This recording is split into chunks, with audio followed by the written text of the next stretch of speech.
आवाज़ें पहुंची ऐसी दुनिया में। ये मेरा पहला मानवा है, इसे मैं एक्सप्लेन कर रही हूँ। I will protect my dad and dad. तो इस मानवा की स्टार्टिंग होती है, हमें दिखाया जाता है, कोई कहता है सर क्या यहाँ पर कोई है, फिर एक ओल्ड मैन कहते हैं कि ओ माय क्या ये हमारी सीन आई है यहाँ पर।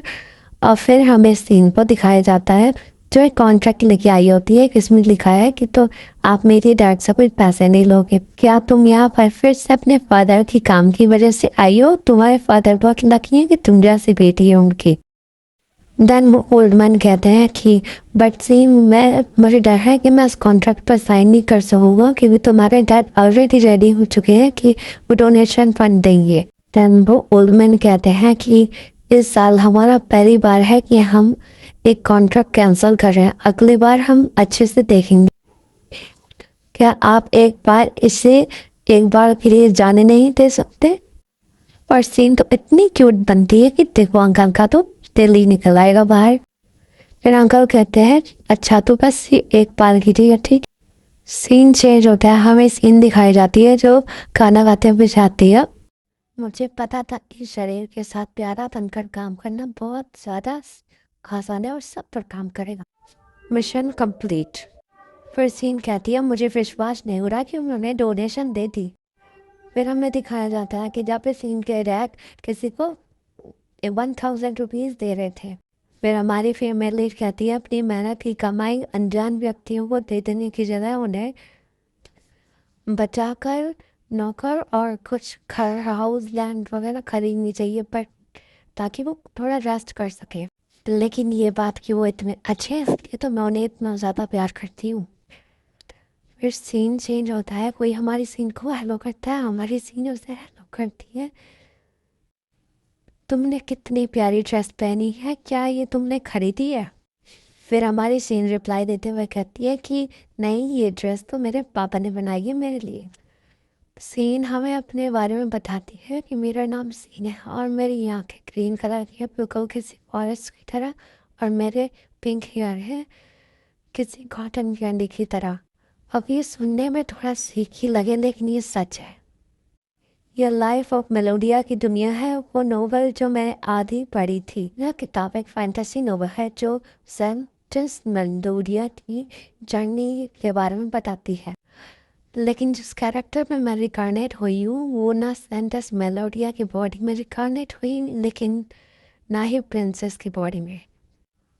एक नॉर्मल सी बच्ची के तौर पर रिकारनेट हुई हूँ जो अपने डैड के साथ रहती है एक विलेज में। फिर हमें दिखाया जाता है एक शांत सा विलेज। पहले पहले तो बहुत अजीब लगता था एक बच्चे की बॉडी में रहना, पर अब लगता है कि मेरी बॉडी इसके साथ तालमेल बिठा रही है बिल्कुल किसी साइको की तरह। फिर हमें हमारी हीरोइन दिखाई जाती है जो कहती है कि कौन ज़्यादा सुंदर है एप्पल की मैं, और फिर वो दोनों लेडीज़ कहती हैं कि तुम शायद तुम। और सीन चेंज होता है, हमारे सीन नरेट करते हुए बताते हैं कि जिसने मुझे ये लाइफ दी है उसने मुझ पर ऑल्सो कुछ रिस्ट्रिकेशन भी लगाई है इस बॉडी के लिए ताकि मैं ज़्यादा शरारतें ना करूं। फॉर एग्ज़ाम्पल के तौर पर मैं कभी कभी खुद को एक बच्चे की तरह बातें करते हुए पाती हूँ अनकॉन्शियसली। वेल ये जीने का कोई बुरा तरीका भी नहीं है, मैं जहाँ पे हूँ वहाँ पे खुश हूँ मैं। फिर सीन चेंज होता है, हमारी सीन सोचती है मन में कि डैड ने कहा था कि हम डिनर में मीट खाएंगे आज रात को, काश वो जल्दी खा जाए। फिर हमें हमारी सीन दिखाई जाती है जो मन में सोचती है कि बच्चे की बॉडी काफ़ी जल्दी थक जाती है और वो बहुत उसे तो बहुत नींद आ रही थी।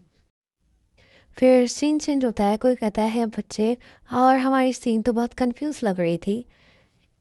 अगले सीन में हमें दिखाया जाता है कि कुछ नाइट्स आए होते हैं और वो हमारी सीन से पूछते हैं क्या यहाँ कोई बड़े लोग हैं। फिर हमारी सीन थोड़ा हकलाते हुए कहती है बड़े लोग। अगले सीन में वो कहते हैं हम एक आदमी को ढूंढ रहे हैं जिसकी बाल डार्क रेड है और उसकी क्रिम्सन आइज है। सीन चेंज होता है, सीन कहती है कि नो यहाँ कोई बड़े लोग नहीं है, और हितमंदा सोचती है ये लोग बहुत सस्पिशियस लग रहे हैं, लगता है डैड जी डेंजर में है। अगर मैं अपने डैड को डिस्क्राइब करूँ तो वो बहुत काइंड है और बहुत प्योर और काइंड हार्टेड पर्सन है।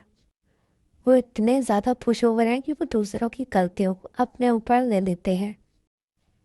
मैं बेट कर सकती हूँ वो किसी और का कर्ज भी चुका देंगी, या इन्होंने फिर से अपने आप को किसी बड़ी मुसीबत में फंसा लिया है जो नाइट्स हमारे घर तक आ गए हैं।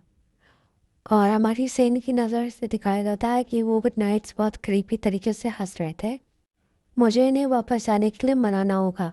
ऐसे टाइम में मुझे वो चीज़ यूज़ करनी चाहिए। फिर हमें नाइट दिखाया जाता है जो कहता है कि मुझे लगता है यही सही जगह है। फिर उसके साइड वाला नाइट कहता है यस सर, इसमें कोई शक नहीं। फिर सीन कहती है सीन को नहीं पता है, कुछ नहीं पता है। और फिर वो नाइट्स फ्रीज हो जाते हैं और सीन मन में सोचती है क्या ये इन पर काम नहीं करा। फिर सीन चेंज होता है। सीन कहती है एक और तो नहीं है, आप बहुत सारे हो मिस्टर। फिर नाइट सारे कहते हैं यू आर सो क्यूट।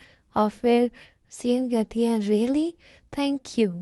फिर सीन मन में हंसते हुए सोचती है ये फंस गए हैं अब। तब एक नाइट कहता है कि क्या हम कुछ कर सकते हैं। और फिर दूसरा नाइट कहता है पहले हम यहाँ से चलते हैं। और फिर सीन वो सोचती है चलो अच्छा है मैंने अपने डैड को बचा लिया।